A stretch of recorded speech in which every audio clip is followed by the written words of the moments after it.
राधे राधे दोस्तों, स्वागत है आपका अपने चैनल सन्नी व्लॉगिंग चैनल में। क्या आप जानते हैं कर्ण अपने पूर्व जन्म में एक राक्षस था? नहीं तो चलिए जानते हैं इस कथा के बारे में विस्तार से। एक असुर था जिसका नाम दंभोद्रव था। उसने सूर्यदेव को कई वर्षों तक तपस्या की तो सूर्यदेव ने उससे प्रसन्न होकर उसे वर मांगने को कहा। तो दंभोद्रव ने भगवान सूर्य नारायण से अमृत्यु का वरदान मांगा। सूर्यदेव ने कहा यह संभव नहीं है। तब उस राक्षस ने भगवान सूर्यदेव से 1000 दिव्य कवचों की सुरक्षा मिले और इन कवचों को सिर्फ वही तोड़ सके जिसने 1000 वर्षों तक तपस्या की हो, और जैसे ही वो मेरा कवच तोड़े उसको तुरंत मृत्यु प्राप्त हो जाए। सूर्यदेव को ना चाहते हुए भी राक्षस दंभोद्रव को वरदान देना पड़ा, और वरदान मिलते ही राक्षस ने उसका दुरुपयोग करना प्रारंभ कर दिया और पूरे ब्रह्मांड में उत्पात मचाकर रख दिया। और इस राक्षस का इसी कारण एक नाम सहस्त्र कवच भी पड़ा। उधर माता सती के पिता दक्ष प्रजापति ने अपनी पुत्री मूर्ति का विवाह ब्रह्मा जी के मानस पुत्र धर्म से किया। मूर्ति ने सहस्त्र कवच राक्षस के बारे में सुन रखा था, तो उसने भगवान विष्णु से इस राक्षस को खत्म करने की प्रार्थना की। विष्णु जी ने उन्हें सहस्त्र कवच का वध करने का आश्वासन दिया।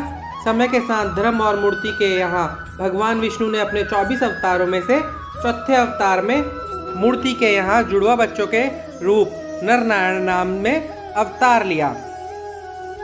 दोनों दो शरीर में होते हुए भी एक आत्मा, उन दोनों की एक ही आत्मा थी। दोनों भाई बड़े हुए और दोनों भाई दंभोद्रव का वध करने उससे युद्ध करने गए, और नर राक्षस से युद्ध करने पहुंचे और नारायण तपस्या करने बैठ गए, और नर और दंभोद्रव का 1000 साल तक युद्ध चलता रहा। और 1000 साल पूरे होने पर नर ने दंभोद्रव का एक कवच तोड़ दिया और वरदान अनुसार नर मृत्यु को प्राप्त हो गए। लेकिन 1000 साल तप करने के कारण नारायण ने अपने तप के बल से नर को पुनर्जीवित कर दिया, और अब नारायण तप करने बैठ गए। और इसी प्रकार नर और नारायण देव ने राक्षस दंभोद्रव के 999 कवच तोड़ दिए, और 999 कवच टूटते ही राक्षस सूर्यलोक भाग गया और सूर्यदेव की शरणागत हो गया। जब नर और नारायण उसका वध करने सूर्यलोक पहुंचे तो सूर्यदेव ने नर नारायण को राक्षस दंभोद्रव को सौंपने से मना कर दिया।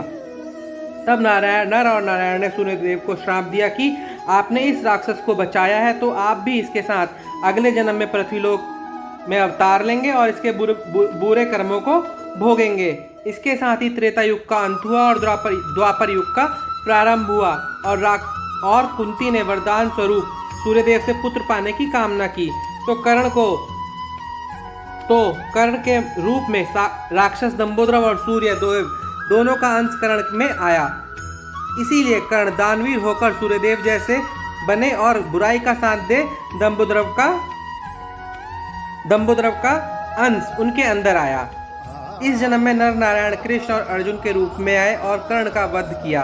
अगर कर्ण का कवच अर्जुन तोड़ते तो उसी क्षण मृत्यु को प्राप्त हो जाते। इसीलिए भगवान इंद्र ने पहले ही यह कवच कर्ण से मांग लिया और कर्ण का वध हो सका। आशा करता हूँ आपको यह जानकारी अच्छी लगी होगी, तो कमेंट में जरूर लिखना जय श्री हरि। और मिलते हैं आपसे ऐसी ही एक रोचक कथा के साथ। राधे राधे दोस्तों।